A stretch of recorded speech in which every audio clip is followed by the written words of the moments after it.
21 नवंबर 2022 का current affair है। Delegates at the UN climate conference in Sharm el Sheikh Egypt thrashed out an agreement on Sunday to establish a loss and damage fund to compensate the most vulnerable countries from climate linked disasters after 40 hours of negotiation beyond the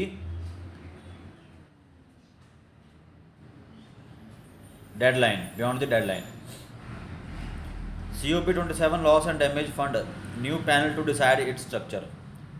Critical questions such as who will manage this fund, whether contributions are expected from large developing countries, and what the fair share of contributors will be, have been left to a traditional committee that will make recommendations for the adoption of the fund at the next conference of parties of the United Nations Framework Convention for Climate Change to be held.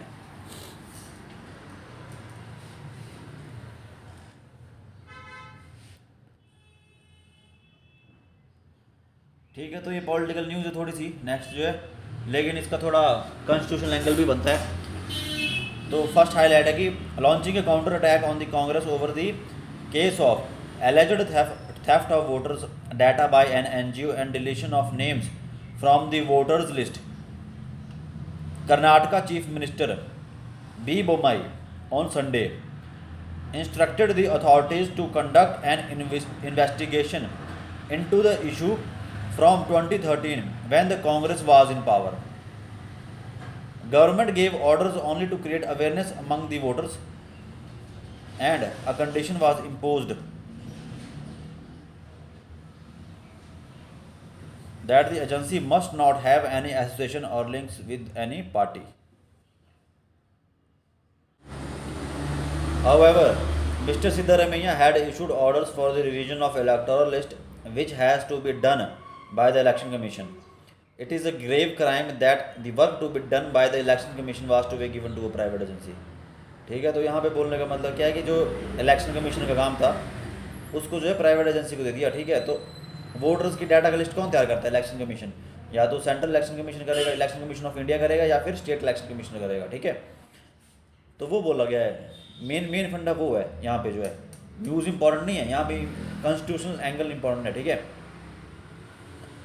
7th page, unveiling yet another mystery of avian migrations, a great knot from Russia belonging to the endangered Calidris tenuirostris Horsfield 1821 has found its way to केरला's coast, flying over 9,000 km for a winter sojourn. The migratory bird that transferred the Central Asian Flyway is the only one of the two. The other has been sighted at Jamnagar in Gujarat. कुछ नहीं है, scientist ने जो है birds को tag कर दिया। Tag कैसे करा था? उनके जो पैर होते हैं नीचे, उन पे उन्होंने एक टैगिंग डिवाइस या चिप लगा दी थी। ठीक है, टैगिंग डिवाइस बोलना ज़्यादा अप्रोप्रिएट रहेगा। ठीक है, तो उससे जो है फिर बर्ड्स का जो माइग्रेशन पैटर्न पता लगता है कि वो सर्दियों में जी कहाँ कहाँ माइग्रेट कर रहे हैं। अभी रशिया में जैसे साइबेरियन एरियाज़ में जो है ठंड हो रही है काफ़ी, तो बर्ड्स जो ठंडे इलाके से जो है थोड़े क्योंकि बर्ड्स होते हैं वो होते हैं अपना बॉडी टेम्परेचर मेंटेन नहीं कर पाते। ठीक है, तो उनको एक्सटर्नल सोर्सेज पे ऊपर डिपेंड रहना पड़ता है, इसलिए वो जो है, ये बायोलॉजी 12th का क्वेश्चन है, 12th बायोलॉजी क्वेश्चन है। ठीक है, जैसे हम लोग हैं, हम लोग अपना टेम्परेचर 37 डिग्री सेल्सियस या 98.6 डिग्री फ़ारेनहाइट पर मेंटेन कर सकते हैं, लेकिन बर्ड्स नहीं कर सकते। कुछ बर्ड्स, ये शायद मैक्सिमम बर्ड्स नहीं कर सकते। ठीक है, तो इसलिए वो माइग्रेट करते हैं। ठीक है, अब नेक्स्ट है हाईलाइट की bills on replacing governor as chancellor taking shape. 40 new bills by Kerala government will seek to amend the original acts of the 14 state universities to replace the governor with reputable academics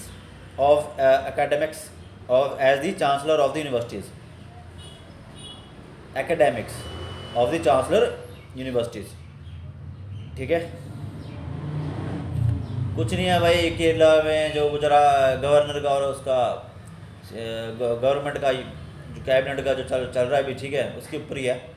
ठीक है, वैसे तो chancellor जो होता है वो governor होता है बाय डिफ़ॉल्ट जो है, लेकिन जो बिल इंट्रोड्यूस लेके आ रही है केरला की स्टेट लेजिस्लेटिव असेंबली, ठीक है, तो वो केरला में जितनी भी यूनिवर्सिटीज़ हैं, जैसे मान लो 14 के लिए ले आए तो 14 यूनिवर्सिटीज़ को जो है वो किसी और को बना देंगे, ठीक है, चांसलर जो है, रैदर देन की गवर्नर।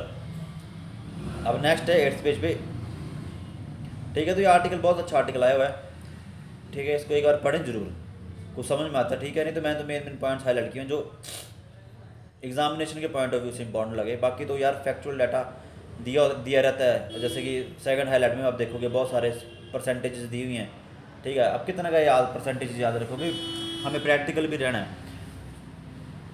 तो सबसे पहले हाईलाइट है कि it was the crisis of 1990 that compelled the policy makers to turn to a idea whose time had come. They break with the past come in three important directions.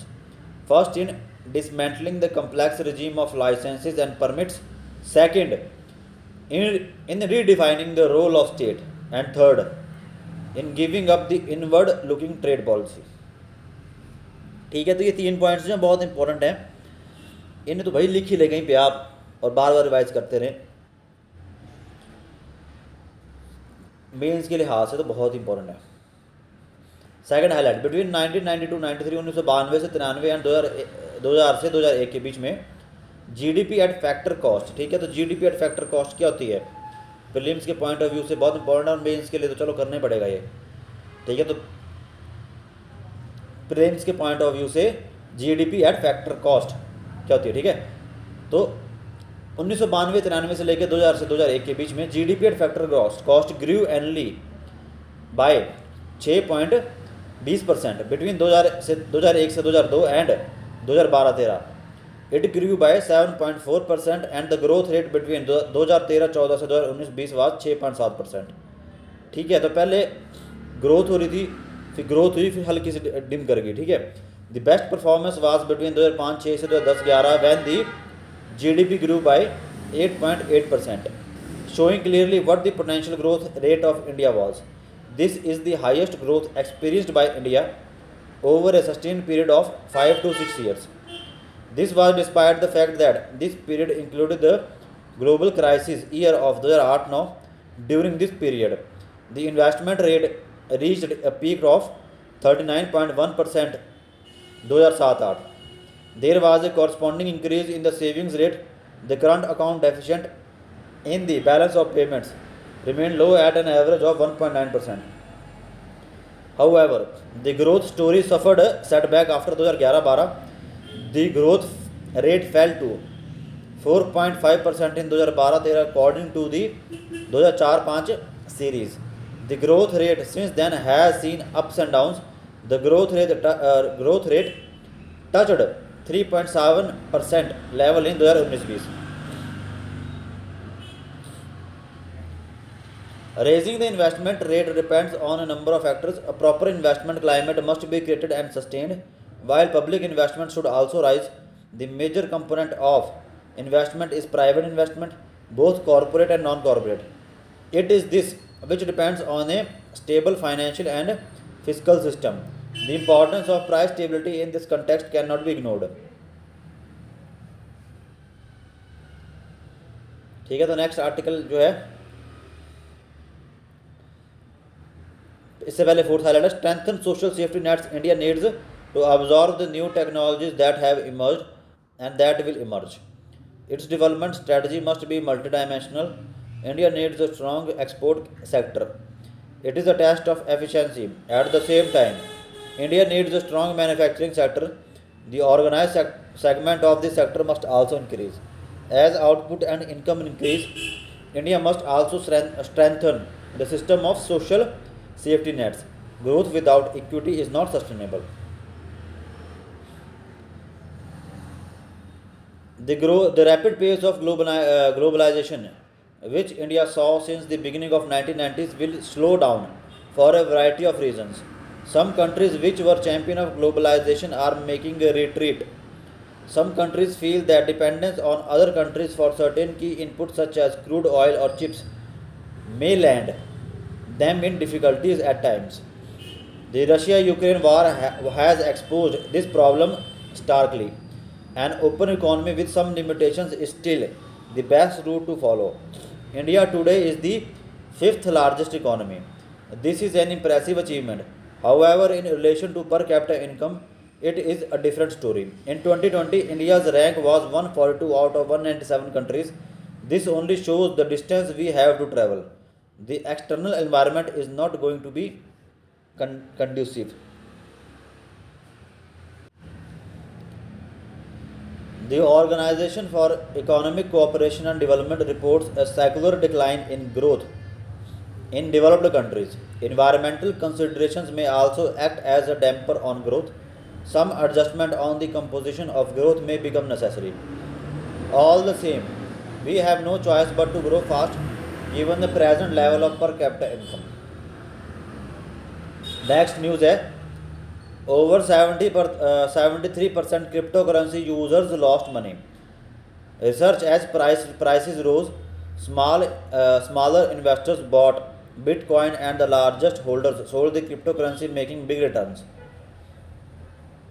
First look at the new data protection bill. ठीक है, तो ये जो data protection bill के ऊपर article आया है, इसका रेलेवेंस क्या है, क्यों आया है, इसके बारे में पढ़ लें.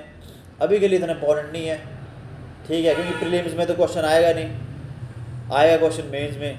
तब तक अगर कोई डेवलपमेंट होती है तो ठीक है, नहीं तो वी कैन स्किप इट. अगर न्यूज़ में आएगा उस टाइम तक तो ठीक है, नहीं तो वी कैन स्किप इट.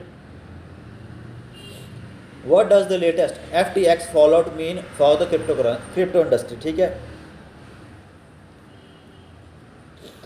ये मैंने क्यों लिखा हुआ है, ये मैंने लिखा हुआ था कि आपको FTX का पता लगे. FTX फॉलोआउट क्या है, ये क्रिप्टो करेंसी से रिलेटेड है. ठीक है, तो ये एक फैक्चुअल प्रीलिम्स के लिए पॉइंट हो गया, फैक्चुअल मेंस के लिए पॉइंट हो गया, लेकिन अब इसके बारे में डिटेल में पढ़ने का कोई फ़ायदा नहीं है. ठीक है, हमें बस ये इतना जानने की ज़रूरत है प्रीलिम्स और मेंस के लिहाज से कि FTX फॉल आउट हो रहा है तो क्रिप्टो करेंसी जो होती है, ठीक है, मेंस में स्पेशली क्रिप्टो करेंसी जो है, हम इकोनॉमी में अगर जाएं तो क्रिप्टो करेंसी क्या है, it is not backed by, जैसे हम backed by any government authority, ठीक है, एक्सेप्ट एल सल्वाडोर. ठीक है, तो क्रिप्टो करेंसी जो होती है, अब जैसे हमारी करेंसी है, ठीक है, तो क्या गवर्नर ने लिखा हो 10 रुपये के नोट में, 100 रुपये के नोट में क्या लिखा होता है, गवर्नर जी क्या बोलते हैं कि मैं जो है यूज़ करने वाले को, उस नोट को यूज़ करने वाले को 10 रुपये देने का, ठीक है, वचन देता हूँ, है ना. तो इसके बारे में पढ़ लें, ठीक है, मनी के बारे में कि मनी क्या होती है. ठीक है, मनी के यूट्यूब पे वेरियस लेक्चर्स हैं, सिर्फ मनी के बारे में पढ़ लें कि मनी का बेसिक्स क्या होता है. ठीक है, murnal.org, ठीक है, एक वेबसाइट है, वहाँ पे देख लें. नेक्स्ट है the governor will publish The government will publish next 40th page की हाईलाइट है, लास्ट है. The government will publish next week frameworks to counter fake reviews and unverified star ratings on e-commerce websites, hotels and travel booking platforms, according to the Consumer Affairs Secretary Rohit Kumar Singh. Since e-commerce involves a virtual shopping experience without any opportunity to physically view the product, the consumers heavily rely on the reviews posted on platforms to see opinion of the users who have already purchased the goods. Fake reviews mislead the consumers into buying online products. India will be the first country to have developed frameworks for fake review management. Initially it will be voluntary and gradually we will made mandatory. ठीक है, तो ये e-commerce के लिहाज से बहुत important है. साथ में जो है, जो न्यू ई-कॉमर्स रूल्स आए हैं, कंज्यूमर प्रोटेक्शन रूल्स आए हैं, ठीक है, उनके बारे में पढ़ लें. इससे मिलता जुलता ये वो कवर हो जाएंगे साथ में जो है. ठीक है, और sorry for a lot of disturbance today. आज थोड़ी तबीयत ऐसी है. Thank you.